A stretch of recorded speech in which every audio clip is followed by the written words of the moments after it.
सती जी ने सुना कि यज्ञ तो मेरे पिता का हो रहा है और सब लोग जा रहे हैं। बड़ी उत्सुकता हुई और कहा, देवाधिदेव, मेरे पिता के यहां उत्सव हो रहा है, निमंत्रण नहीं आया, क्या मैं जा सकती हूं? वामदेव, मैंने सुना है इस समय इस शरीर के पिता और आपके ससुर बड़ा भारी यज्ञ उत्सव कर रहे हैं, सब निमंत्रण में जा रहे हैं, हम भी चले? क्योंकि अपने आत्मियों से मिलने का मन करता है। मैंने देखा इन विमानों में हमारी बहनें भी थी जो अपने पतियों के साथ थी, बड़े सुंदर गहने आदि धारण किए हुए प्रसन्न मुद्रा में जा रही थी। बहुत समय हो गया मैंने अपनी मां को नहीं देखा, उत्सुकता हो रही है हमको भी। शिव कल्याण में ब्रह्म ऋषियों के द्वारा रचा हुआ महाश्रेष्ठ यज्ञ हो रहा है, वैदिक मंत्रों से भगवान श्री हरि की प्रधानता है, चलना उचित होगा। अजन्मा प्रभु, आप ही जगत की उत्पत्ति हेतु और पालन करने वाले, मुझे पता है आप ही त्रिगुणात्मिका माया के सृजन करता है। मैं आपसे प्रार्थना करती हूं, बहुत दीन हो रही हूं, क्या आप मुझे मेरे पिता के पास ले चलेंगे, माता के दर्शन कराएंगे, यज्ञ का उत्सव में सम्मिलित होने का सौभाग्य मिलेगा? कुछ नहीं बोले भगवान से। काहे नीलकंठ, आप जन्म रहित हैं, अजन्मा हैं, आप में भले उत्साह ना हो पर मेरा जन्म हुआ है, वो मेरे मां पिता है, मैं दर्शन करना चाहती हूं, उनसे मिलना चाहती हूं। देखो ना आकाश में कैसे राजहंस जैसे उड़ते विमान और उनमें हमारी बहनें जा रही हैं। ऐसी अवस्था में कौन ऐसा होगा जो अपने माता पिता के उत्सव में सम्मिलित ना हो?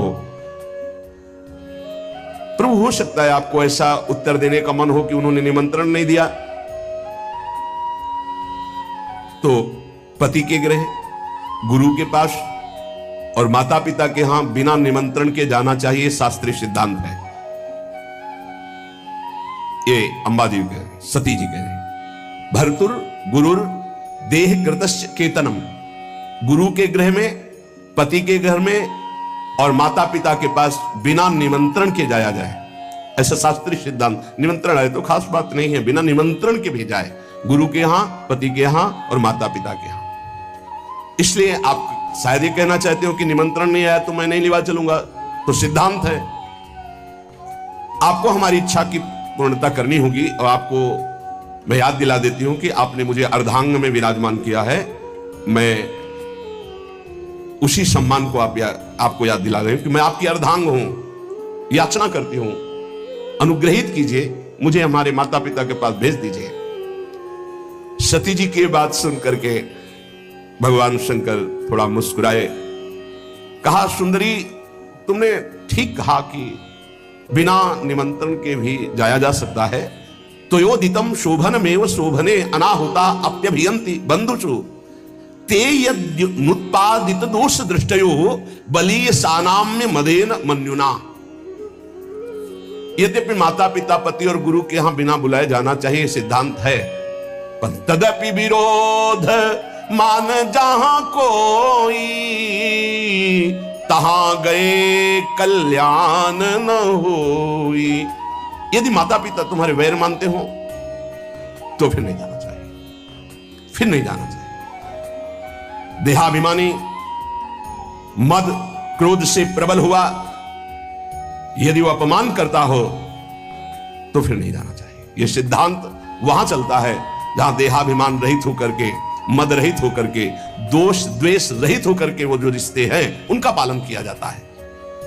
विद्या, तप, धन, सुदृढ़ शरीर, युवावस्था, उच्च कुल, ये 6 गुण है, पर अभिमान आ जाए तो यही 6 दुर्गुण बन जाते हैं और उसका नाश कर देते हैं।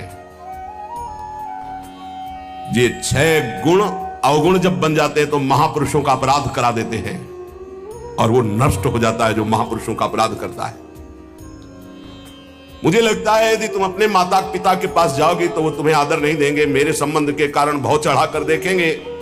ऐसी अवस्था में तुम सुख नहीं पाओगे। देवी, बाणों से बिन जाने पर उतनी पीड़ा नहीं होती जब प्रियजनों के द्वारा अपमान होता। सत्य कठिन जाति अपमाना। जब अपने परिकर के, अपने प्रेमी जन, अपने संबंधी तुम्हें सम्मान नहीं करेंगे और रोष भरी दृष्टि से या उपहास करेंगे, तब तुम्हारा जीना मुश्किल हो जाएगा। इसलिए हृदय को शांत करो और इसी कैलाश में ही रहो। सती जी को भगवान शिव की बात अच्छी नहीं लगी। क्यों? क्योंकि ममता जागृत हो गई तो ममता रत सन ज्ञान कहानी फिर नहीं समझ में आती। मानो सती जी ने कहा कि अगर आप एक बार खड़े होकर प्रणाम कर लेते हमारे पिता को तो समस्या ही नहीं होती, पूरा झगड़ा इसी से तो हुआ। भगवान शिव अंदर की बात जान कहते, सुंदरी तुम ये कह सकती हो कि परमोन्नति को प्राप्त दक्ष प्रजापति पद पर जब विराजमान थे तो आप खड़े होकर प्रणाम क्यों नहीं किया? तुम मेरी आश्रिता हो इसलिए मैं तुम्हें बता रहा हूं, ये खड़े होना, हाथ जोड़ना, प्रणाम करना, नमस्कार करना, ये देहाभिमानियों का व्यवहार है। ब्रह्मबोध संपन्न महापुरुष उसी आत्मस्वरूप वासुदेव का सम्मान करते हैं, बाहरी प्रक्रिया नहीं। अहंकार का पोषण अहंकार शून्य महापुरुषों के द्वारा नहीं होता। इसलिए मुझे लगता है तुम्हें नहीं जाना चाहिए। सुमध्य में ये नम्रता दिखाना, प्रणाम करना, हाथ जोड़ना, ये केवल व्यवहारिक क्रिया है। अगर अंदर के वासुदेव को नहीं पहचानता तो ये सब नाटक हो जाता है। तत्वज्ञानियों द्वारा उसी आत्मस्वरूप वासुदेव का सम्मान होता है, बाहरी देहाभिमानी का नहीं। विशुद्ध अंतःकरण का नाम वासुदेव है, अपने स्वरूप में स्थित होना सबसे बड़ा सम्मान है। ये भगवान ज्ञान स्वरूप शिव का, मैं उसी वासुदेव में निरंतर स्थित रहता हूं, इसलिए न किसी को नमस्कार न किसी को प्रणाम। इसलिए अगर तुम्हें लगता हो कि मैंने तुम्हारे पिता का अपराध किया तो बिल्कुल नहीं। मैं देहाभिमानी को प्रणाम नहीं करता, देह में विराजमान उस आत्म तत्व को नमस्कार करता हूं और वो मैं हूं। इसलिए किसको नमस्कार? कौन? इस समय सती जी को अच्छा नहीं लग रहा है। ध्यान में व्याकुलता देखिए। यदि तुम मेरी बात नहीं मानोगी और जाओगी तो संकेत में बता देता हूं, ये तुम्हारे लिए बहुत ही हानिकारक होगा। क्योंकि जब प्रतिष्ठित व्यक्ति की आत्मीजनों के द्वारा अप्रतिष्ठा होती है, अपमान होता है, तो उसकी तत्काल मृत्यु का कारण बन जाती है। वो संकेत में बता दिया। भगवान शंकर शांत हो गए। ये देखकर सती जी को बिल्कुल अच्छा खड़ी हुई। एक बार देखती भगवान शंकर की तरफ कि अगर मैं जाती हूं तो ये रुष्ट हो जाएंगे, क्योंकि आज्ञा नहीं। एक तरफ विमानों की तरफ नहीं जाती हूं तो माता का दर्शन कैसे होगा, कैसे सुहृदजनों से मिलूंगी। बार बार एक क्रास चिंतन हुआ, हृदय चंचल हुआ। भगवान शिव की तरफ रुद्र दृष्टि से देखा और आंसू भी आ गए। इन्होंने आदेश क्यों नहीं किया? समझ नहीं पा रहे अम्बा। भगवान शिव कह रहे हैं जब प्रतिष्ठित व्यक्ति की अप्रतिष्ठा जहां होती है तो मृत्यु से बढ़कर दुखदायी होता है। हो सकता है मृत्यु हो जाए, इसलिए नहीं जाना चाहिए। क्रास चिंतन से ही क्रोध का भयानक स्वरूप आता है। देवी सती थर थर कांपने लगी। एक तरफ शिव प्रेम, एक तरफ मात पितृ प्रेम। रोष भरी दृष्टि से भगवान शंकर की तरफ देखा। प्रधक्षति वैक्षत जात वे पथो, शरीर कांप रहा। रुद्र दृष्टि से देखा। शोक और क्रोध ने बेचैन कर दिया कि आपने आदेश क्यों नहीं किया। और दांतों से ओठ दबाते हुए शिव जी की तरफ रुद्र दृष्टि करते हुए चल रही। और विचार किया मैंने, कई बार इनसे प्रार्थना की इशारे से कि मुझे आदेश दे दो, पर आदेश नहीं दिया। ठीक है ना दो आदेश, में जा सकती हूं। देखो यहां त्रुटि हो रही। सदगुरु, प्रिय प्राणपति, पूज्यजन, बिना इनकी आज्ञा के कदम नहीं रखना चाहिए। अगर आज्ञा नहीं है तो बड़ा अमंगल है यदि कदम रख दोगे। लंबी लंबी सांस खींची, भगवान शिव की तरफ देखा और चल पड़ी अपने पिता के घर अकेले। महादेव जी ने मणिमान नामक अपने पार्षद को बुलाया और कहा 10,000 शिव पार्षदों को साथ लो, सुंदर पालकी तैयार करो, बड़ी भारी यक्षों की सेना साथ होनी चाहिए और इनका अनुगमन करो। जाओ पीछे सती। तत्काल सुंदर पालकी की रचना सती जी को विराजमान किया। 10,000 भगवान शिव के पार्षद और हजारों की संख्या में यक्ष सैनिक, क्योंकि कुबेर मित्र हैं भगवान शिव के। नंदिकेश्वर ने कहा प्रभु पालकी से अच्छा रहेगा मुझे आदेश कीजिए। भगवान के नित्य वाहन नंदिकेश्वर गए, कहा माता विराजमान हो हम पर। मैना पक्षी, गेंद, दर्पण, कमल, समस्त राज सामग्रियां, छत्र, चंवर, शंख, दुंदुभी आदि बजने लगी, चंवर डुलने लगे और अंबाजी विराजमान होकर अपने पिता के घर जा रही, बिना आदेश के, गुस्सा होकर। समस्त शिव पार्षदों के साथ दक्ष की विशाल यज्ञशाला में प्रवेश किया। वहां तो वेदध्वनि गूंज रही थी, बड़े ऊंचे स्वर से ब्राह्मण शास्त्र शीर्षा पुरुखा सहस्राक्षा सहस्रपात, एक दूसरे की आवाज दबाने के लिए होड़ लगी हुई थी। बहुत से अलग अलग वेदियों पर देवताओं की स्थापना हुई थी। दक्ष ने एक बार देखा सती आई, न नजदीक गए, न बात की, न पूछा। भयभीत हो गई सती जी कि क्या जो भगवान शिव ने कहा था वही होगा। पिता ने देखा और कोई आदर नहीं दिया, बहुत घबरा गई।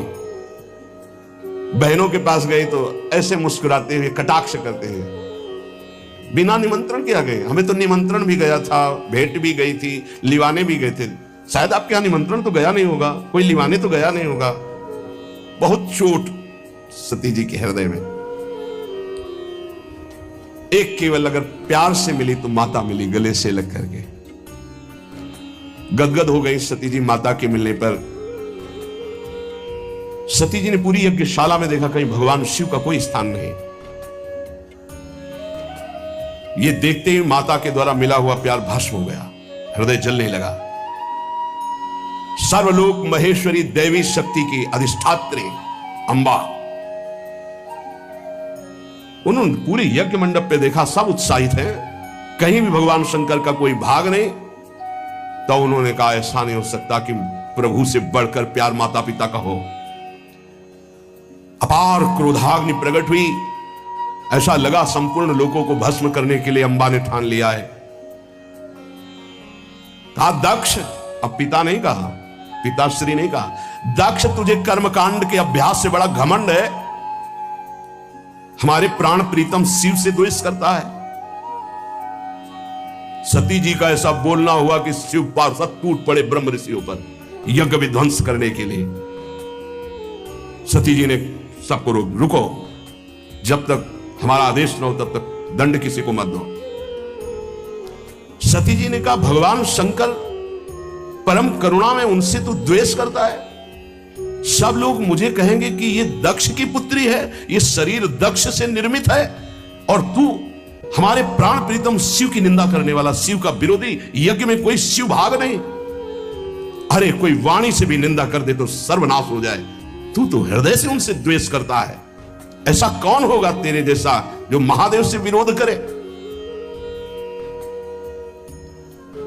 जो दुष्ट मनुष्य स्वरूप शरीर को और स्वरूप पदों को पाकर अभिमान करता है, शिव की निंदा करता है, आश्चर्य है वो अपने सर्वनाश को नहीं जानता।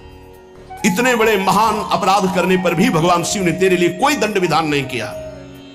तू महापुरुषों का निंदक, जघन्य अपराधी, दुष्ट पुरुषों में शोभा पाने वाला है दक्ष के प्रति। ये है अपने इष्ट का प्रेम शिव। ये दो अक्षर जिसकी जिह्वा से निकल गए, कभी कोई पाप उसको दंड नहीं दे सकता। अहो ऐसे पवित्र कीर्ति देवाधिदेव महादेव शिव की तूने अपमान वृत्ति धारण की। तू अमंगल रूप है, तेरे अमंगल रूप से पैदा हुए इस अमंगल रूप शरीर को रखना मेरे लिए असह्य नहीं होगा। जब मैं जाऊंगी तो दक्ष पुत्री कहेंगे भगवान शिव, इसलिए इस शरीर को मैं नहीं रखूंगी। जो मेरे प्राण प्रीतम आराध्य देव के विरोधी अंश से पैदा हुआ ऐसे शरीर को नहीं रखूंगी। है निरंकुश, धर्म की मर्यादा का तूने विस्मरण कर दिया है। आश्चर्य यह होता है कि इष्ट का प्रेम कितना जोर का होता है। मात्र पितृ प्रेम से ऐसा लगा था कि भगवान शिव की अवहेलना करके सती जी आ रही, लेकिन हृदय में कितना गुह प्रेम अपने आराध्य देव के प्रति है। वैसे तो शास्त्र आज्ञा यही कहती कि अपने इष्ट और अपने पूज्य का अपमान होने पर शक्ति हो तो बलपूर्वक उसको दंड देकर बकवाद करने वाली अमंगल रूप दुष्ट जिह्वा को उसी समय काट डालना चाहिए।